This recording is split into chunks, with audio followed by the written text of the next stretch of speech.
तो कैसे हो बहन के लो।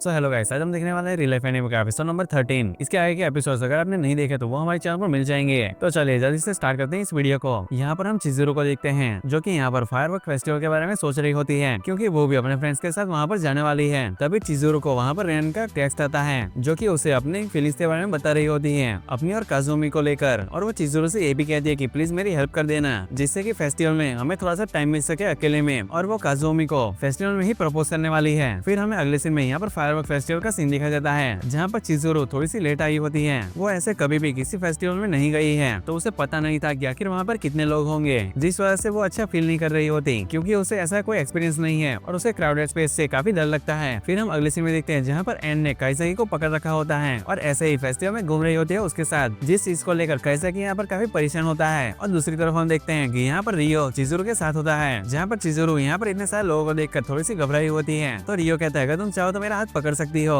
तो चिज़ुरो उसका हाथ पकड़ लेती है। और दूसरी तरफ हम देखते हैं यहाँ पर काजुमी और रेन होते हैं जो कि अकेले में एक साथ घूम रहे होते हैं। लेकिन तभी काजुमी पीछे देखता है जहाँ पर चिज़ुरो ने रियो का हाथ पकड़ रखा होता है और ये चीज को काइसाकी भी देख लेता है और ये सोचने लगता है कहीं रियो चिज़ुरो को पसंद तो नहीं करने लगा या फिर चिज़ुरो रियो को पसंद तो नहीं करने लगी। और ऐसी सारी चीजें अपने दिमाग में सोच रहा होता है। फिर हम वापस से यहाँ पर काजुमी और रेन को देखते हैं जो कि अकेले में घूम रहे होते हैं। फिर वो एक जगह पर आकर एकदम से रुक जाते हैं और तभी काजुमी एकदम से उसे अपनी फीलिंग्स के बारे में बता देता है और उसे आई लव यू भी कह देता है, जो सुनकर रेन यहाँ पर थोड़ी सी हैरान हो जाती है और यहाँ पर काफी शॉक होते हुए ब्लश करने लगती है। जिसके बाद काजुमी उसे कहता है कि मुझे नहीं पता कि ये सब चीजों को कैसे कहूँ, मैंने तो बस डायरेक्ट बोल दिया। और कहता है कि ये सब काइसाकी की वजह से हुआ, उसने मुझे पुश किया था कि मैं तुम्हें आकर अपनी फीलिंग्स वगैरह बता दूं और वही है जिसकी वजह से मैं तुम्हें ये कह पाया। और मैंने उस दिन जब तुम्हें किसी और के साथ देखा तो अगर मैं सच बताऊं तो मुझे उस दिन काफी बुरा लगा था और तभी मुझे समझ आया कि मुझे तुम्हारे लिए फीलिंग्स है और मैं तुम्हें पसंद करता हूँ। जिसके बाद जो रेन है वो भी उससे बोल देती है कि मैं भी फर्स्ट ईयर हाई स्कूल से ही तुम्हें पसंद करती हूँ लेकिन मैं कभी ये तुम्हें बोल नहीं पाई। और फिर वो भी अपनी फीलिंग्स के बारे में बताती है और उसे आई लव यू कह देती है। और यहाँ पर दोनों के दोनों यहाँ पर थोड़े से शर्मा रहे होते हैं और काफी ऑकवर्ड सिचुएशन बन जाती है यहाँ पर। फिर यहाँ पर अगले सीन में हम देखते हैं कि जो एन और रियो होते हैं वो काइसाकी और चिज़ुरो को एक साथ अकेले में छोड़ देते हैं, जहाँ पर काइसाकी समझ जाता है कि इन दोनों ने हमें यहाँ पर अकेले में छोड़ दिया है। और वो मन ही मन में सोच रहा होता है कि कैसे उसके मन में चिज़ुरो के लिए फीलिंग्स है और ऐसे ही काफी सारी चीजों को सोचते हुए काफी परेशान हो रहा होता है कि उसे खुद को ही समझ नहीं आ रहा कि आखिर वो क्या फील करता है। और इसके बाद ये भी सोचता है कि जैसे रियल लाइफ का एक्सपीरियंस खत्म हो जाएगा तो सबके सब ये लोग उसे भूल जाएंगे और इसकी कोई भी मेमोरीज नहीं रहेगी इनके पास। जिसके बाद चिज़ुरो काइसाकी से कहती है कि जैसे तुम अप्रैल में स्टार्ट हुए थे हमारे साथ तो तुमने स्टार्टिंग में ही काफी सारे फ्रेंड्स बना लिए थे, जो देखकर मैं काफी हैरान थी क्योंकि मैं पहले सोचा करती थी कि मैं भी फ्रेंड्स बनाऊंगी, लेकिन मुझे खुशी है कि मैं तुमसे मिली और तुम्हारी फ्रेंड बनी। और वो उससे पूछती है क्या तुम और रियो दोनों फ्रेंड्स हो? तो काइसाकी कहता है कि हाँ तुम कह सकती हो ऐसा, हम दोनों फ्रेंड्स हैं। और थोड़ी बहुत बातचीत भी होती रहती है। और तभी एकदम से वहाँ पर फायरवर्क फेस्टिवल स्टार्ट हो जाता है और आसमान में काफी पटाखे फूटने लगते हैं, जहाँ पर काइसाकी चिज़ुरो की तरफ देखता है और कहता है कि मुझे भी खुशी है कि मैं तुमसे मिला, लेकिन जब रियल लाइफ एक्सपेरिमेंट खत्म हो जाएगा तो मेरा भी ये लाइफ का जो एक्सपीरियंस है जो कि मुझे रियल लाइफ की वजह से मिला वो भी खत्म हो जाएगा। लेकिन मैं खुश हूँ कि चिज़ुरो मेरे बारे में ऐसा सोचती है। लेकिन तभी इस एपिसोड में हमें वापस एक फ्लैशबैक दिखाया जाता है जहाँ पर हम देखते हैं कि वो सब्जेक्ट 001 होता है, सब्जेक्ट 002 वो काइसाकी था। और हमें फाइनली यहाँ पर रिवील होता दिखता है कि जो सब्जेक्ट 001 है वो और कोई नहीं बल्कि वो चिज़ुरो होती है। और हम देखते हैं कि जैसे काइसाकी के पास रियो सामने से आया था वैसे ही वो एक टाइम पर चिज़ुरो के पास भी गया था और उससे बोलता है क्या तुम रियल लाइफ एक्सपेरिमेंट को ज्वाइन करोगी? और हमें यहाँ पर पता चलता है कि जो चिज़ुरो है वो भी एक एडल्ट ही है, लेकिन वो भी यहाँ पर यंग बन रखी होती है काइसाकी की तरह और वो भी एक रियल लाइफ एक्सपेरिमेंट का सब्जेक्ट है। जिसके बाद हमें चिज़ुरो की भी पास की मेमोरीज को दिखाया जाता है जहाँ पर वो सोच रही होती है कि कैसे वो स्कूल में आई अपना टाइम स्पेंड करने के लिए, दोस्तों को बनाया और कैसे कैसे मोमेंट्स उसने जिया है, वापस से एक्सपीरियंस किया है। और वो सोचती है कि ये सारे मोमेंट्स भी वापस से चले जाएंगे जैसे ये एक्सपेरिमेंट खत्म हो जाएगा। जिसके बाद यहाँ पर फायरवर्क फेस्टिवल भी खत्म हो जाता है और सभी सब अपने वापस घर चले जाते हैं, जहाँ पर काइसाकी और चिज़ुरो दोनों ही साथ में होते हैं अकेले में। लेकिन तभी जाते हुए वो दोनों एक मैच पर बैठ जाते हैं जहाँ पर दोनों ही अपने पास्ट के बारे में सोच रहे होते हैं। और काइसाकी यहाँ पर चिज़ुरो के सर के ऊपर हाथ रखता है और उसे काफी सारी एडवाइस देने लगता है कि आगे तुम्हें लाइफ में क्या करना चाहिए और क्या नहीं, और ऐसा ही सब कुछ। जिसके बाद वो दोनों वहाँ से चले जाते हैं और यहाँ से जाते हुए काइसाकी सोच रहा होता है अपनी अपनी मेमोरीज के बारे में और फिर वो चिजुरो से कहता है कि मैं तुम्हें कभी भी नहीं बोलूंगा, जहाँ पर चिजुरो भी सेम ही रिप्लाई करती है और कहती है कि काइसा मैं भी तुम्हें कभी नहीं बोलूंगी। फिर हम अगले सीन में यहाँ पर रियो को देखते हैं जो कि यहाँ पर रिपोर्ट को लिख रहा होता है, जहाँ पर एन उससे कह रही होती है कि मैंने तुमसे बोला था ना ये सब्जेक्ट काफी अच्छा रहेगा। तो रियो कहता है कि हाँ जो काइसा की है उसने सब कुछ मैनेज कर लिया, और एन कहती है कि जो चिजुरो है वो भी इस एक्सपेरिमेंट को सक्सेसफुली कर लेगी, मुझे ऐसा लगता है। तो रियो कहता है कि हाँ मुझे भी ऐसा लगता है कि शायद वो कर लेगी। नेक्स्ट टर्म में जो रियल लाइफ लैब है तुम्हें उसका सपोर्ट बनाया है तो तुम उसे हैंडल कर लेना। तो आन कहती है कि हाँ मैं कर लूंगी। जिसके बाद ये स्टोरी क्लासरूम में खत्म होती है, जहाँ पर काइजाकी और चिजुरो दोनों ही टेस्ट सब्जेक्ट होते हैं। ना ही काइजाकी को पता है कि चिजुरो एक टेस्ट सब्जेक्ट है और ना ही चिजुरो को पता है काइजाकी के बारे में। ये सारी चीजें सिर्फ रियो और एन को ही पता होती है। वहीं वापस से इनकी नॉर्मल स्कूल लाइफ चलने लगती है, जहाँ पर एपिसोड के एंड में काइजाकी कह रहा होता है कि मैं इस अपनी रियल लाइफ को काफी अच्छे से जीऊंगा,